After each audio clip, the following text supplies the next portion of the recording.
Okay. Okay. The enjambment is in the very first line of this poem. I live my life a loaded gun. Can that stand alone? Yes. Is there a disruption, an interruption? Yes. There's a line break. Can it go into the next line and mean something totally different? Yes. I live my life a loaded gun. That's not the line, though. What is it? What is it? My life had stood a loaded gun. Good. My life had stood a loaded gun in corners. Now, what does it mean that her life was a loaded gun? It's waiting for something to happen. She's something useful. It doesn't say my life had stood a gun. My life had stood a loaded gun. So I have potential to be useful, to be powerful for someone. But what? I'm here waiting. In corners. Exactly. I'm here waiting. Nobody's picking me up and using me until what? The owner identifies and carries me away. And so this can be maybe, a lover again, that we think about. And now we roam the sovereign wood. What does sovereign mean with regard to, if she's talking about, and now we roam the sovereign wood, that means our woods, yeah, our independent time together. Now, this all symbolic, right? Because she's created a set of imagery where she's a gun, something useful, something potential that's now going to be useful for someone. This partner is, a hunter. So it's not like gun and hunter. It's like a team, right? Two things, people that need each other to be successful in this context of imagery of hunting, right? In our little sovereign woods, which is like our time together, right? Like in our, to use the reference from 269, our paradise, our sovereign wood. And now we hunt the doe. What, number one, do you hunt doe? No. You hunt buck. You very specifically do not hunt doe. So why? What's going on? Maybe they're trying to have a child. Or, if we think about it less literally, but along those same lines, because Ricardo, the reason why you say they're having trying to have a child is because you don't shoot doe, because doe are the reproductive, like you need, doe to carry on more deer. So you think about, I'm sorry, it's gotten severe pain.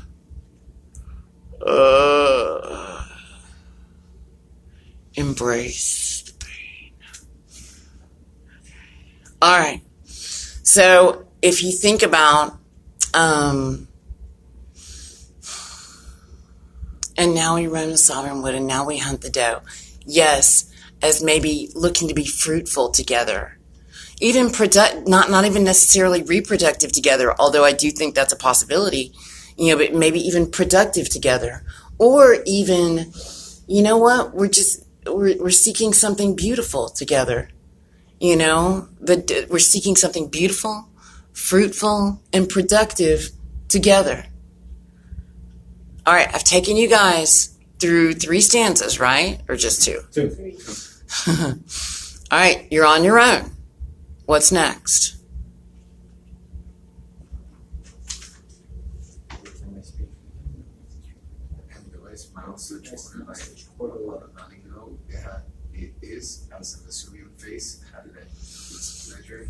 Okay.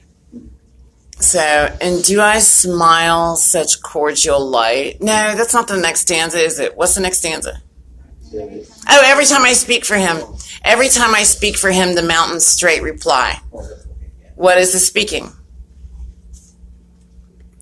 Every time I speak for him, if she is the gun, speaks for him, it's a discharge of the weapon. The mountains, but that's got to be something symbolic, right? Let me carry it through, and then we'll go back to what it means. The mountains straight reply. What is that? The echo. Okay. So every time I speak for him, if it's the discharge of the weapon, and she was complaining before about not being used or being useful, and she is useful or productive with him, then we can imagine that the discharge of the weapon, is actually, they're being productive together. And the mountain's straight reply, it's like such an enormous thing, that there is a valley echo, All right, what's the next line? And do I smell such cordial light upon the valley glow? So here we have that confirmation of the valley for that echo, and the light is of course a flash from the discharge of the weapon, so you know that this is a moment that's useful. And do I smile such cordial light upon the valley? It is as a Vesuvian face had let its pleasure through. Always check your footnotes. Norton's trying to help you. What is Vesuvius? Yeah. That exploded and basically annihilated Pompeii. Yeah, the mountain, the volcano that erupted so suddenly and violently that it buried an entire city going about its daily business. It's very rare, right? Usually you're going to get some kind of warning from a volcano. Okay, what's it doing here?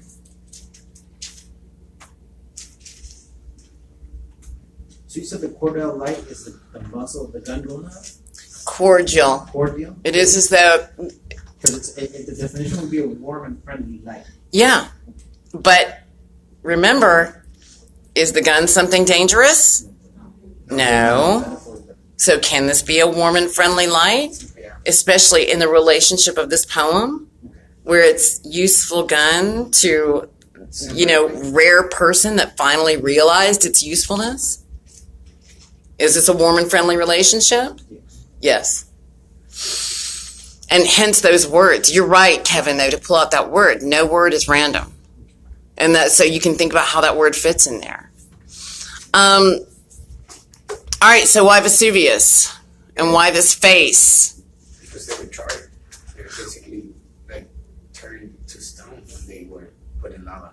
So when it lets pleasure through, it's like suddenly that turn that was stone. Vesuvius all of a sudden let the light through. Burst, didn't it? Yeah, I think it's so it would be a burst of emotion, a pleasure. I like that too, because think about it. It is as a Vesuvian face, the face of a volcano, had let its pleasure through. Mixed metaphor. She goes back from the symbolic to the literal. What's the muscle and the pellets flying on? It would be the eruption. Hang on. After they Yes, that's the comparison. Because it's a double-layered comparison here. Do you see how far this metaphor is going? Yeah. Because then she takes that almost triple extended metaphor and brings it back to the literal. What's the literal word? Does pleasure come out of a volcano? No. What comes out of a volcano's face? Lava. She takes the symbolic and brings it back to the literal to make sure that you're keeping up, to keep you along. Like, hey, I know I've gone to a crazy place with this metaphor. Let me remind you that this is about something literal. So, comparing the discharge of the weapon, you're right, Ricardo, to, yes, that explosion, which she compares then, metaphor, to the eruption of a volcano. What comes out of a volcano? Lava, which she then compares to, you see it? So what's actually coming from her? pleasure. Now, somebody start me off on the next stanza. I love it. And when at night our good day done, I guard my master's head. 'Tis better than the eider duck's down pillow to have shared. The eider duck down is Eider duck's deep pillow. Eider duck's deep pillow to have shared, right? To have shared. Thank you.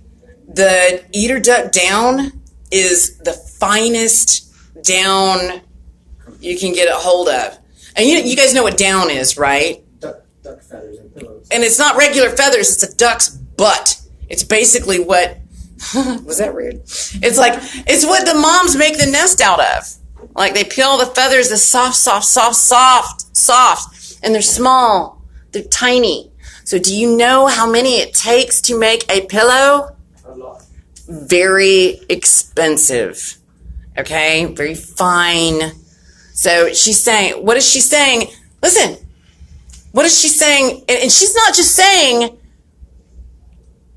this is better than sleeping on an eider duck down pillow. She's saying this is better than sharing an eider duck down pillow with you. What is better than that to her? Look at the poem. Beginning and set. Just like the cheat, What's the first line? What at night, like the dreams. And when at night my good day done, what does she do? She guards his head. I guard my master's head. It's better than what? That's ride or die right there, right? Yeah. Now, I'd rather guarding your head, watching you sleep is better than sharing that pillow with you. Knowing your peace, knowing you're safe is better than sleeping on that pillow with you. That's heavy. All right, what's next? To foe of his, I'm deadly foe. None stir the second time. On whom I lay a yellow eye. What is that yellow eye? Look back to the figure of the gun. What time is it, Nico? I have to go to work. Okay. So my work to get it to you, do you look? Is that day 4? Hang on to it, and because I already checked the other stuff. All right. So on whom I lay a yellow eye. What is that yellow eye on the gun? Yes, the sight. It would be a sight on a pistol, and it's not a handgun, it's a rifle. You're right, because it was stood up in a corner. On whom I lay a yellow eye or an emphatic thumb. Emphatic thumb on a non-automatic hammer, right? Not trigger hammer. So, and the hammer is more, except with the end product, the hammer is almost more dramatic than the trigger, right? Because what do you hear in movies when you want, when there's a dramatic moment with you hear the pullback of the hammer. So none stir a second time, So what is she to his enemies? She's lethal weapon. A lethal weapon. Good one. Very nice, Nicholas. Thank you. A lethal weapon to his enemies. Now, what's the last stanza say?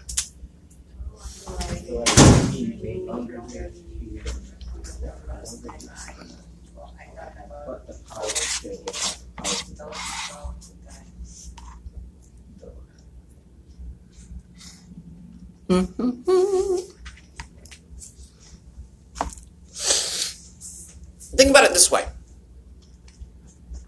Do you think this living and dying is symbolic?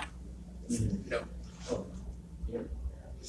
Well, nobody's lived and died so far in Dickinson, right? That we've read, right? It's all been symbolic so far. So even if we say hypothetically that it's symbolic, does it work? Yeah. Though I may, then he may longer live. What would living be in contrast to dying? If we look at what dying is in 339.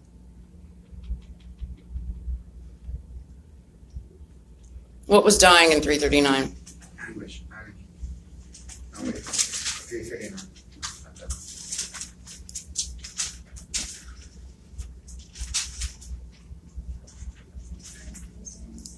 A look of agony, an ugly face, a man's sweaty forehead, the only moment he can't fake, a moment she likes. What do we think it is?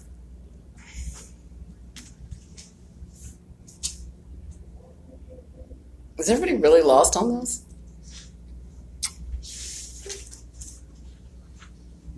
Is it not obvious?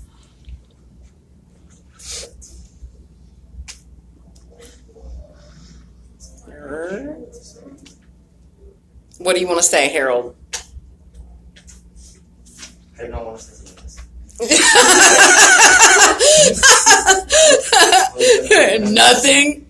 Oh, nothing. All right. So if we look at the opposite, or that. That's what I was thinking. Yeah. If death in 339 is an orgasm, then we look at 764. What is living? The actual intercourse, right? Though I, then he may longer live. He longer must than I. That makes sense now. I love that moment. That moment's all up, bing, bing, bing, bing, like light bulbs everywhere. Like, oh. The one before this one. Yeah. It's a cosmos. Listen, it is a universe.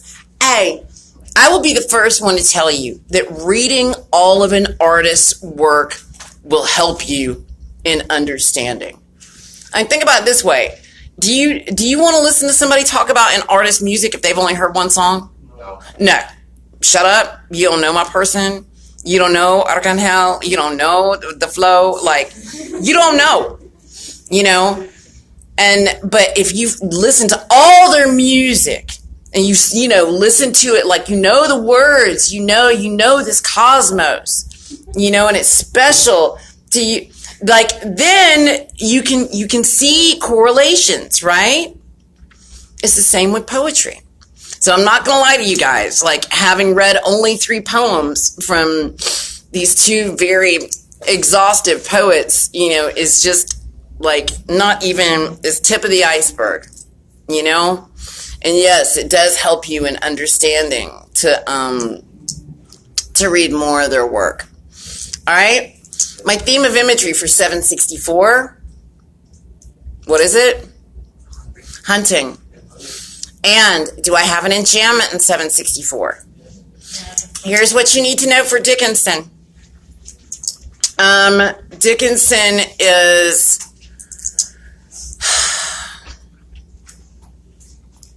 know these 3 things. Yeah, the heavy uses. This is what she's known for, as a poet. Know that she's not really published a lot in her lifetime. Know the themes of imagery for the 2 symbolic poems.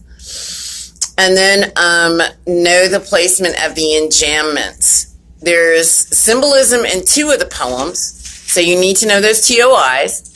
And there are enjambments in all 3 poems. Now, what's likely is I'm going to give you 4 lines from Dickinson and say either which one has the enjambment or which one does not have the enjambment. Okay? So be able to identify a poetic enjambment. All right. Woo! Yeah. All right. Who's in there rocking out? Okay. So, that's it for day 4, right? Da da da. I forgot one thing. La la la la. Kajame. I got Melville and Hawthorne that I didn't talk about. Okay? Listen to me about Melville and Hawthorne. Herman Melville and Nathaniel Hawthorne are considered like these big, paramount, important novel writers because their work, I got my timeline, I know that's hard to see.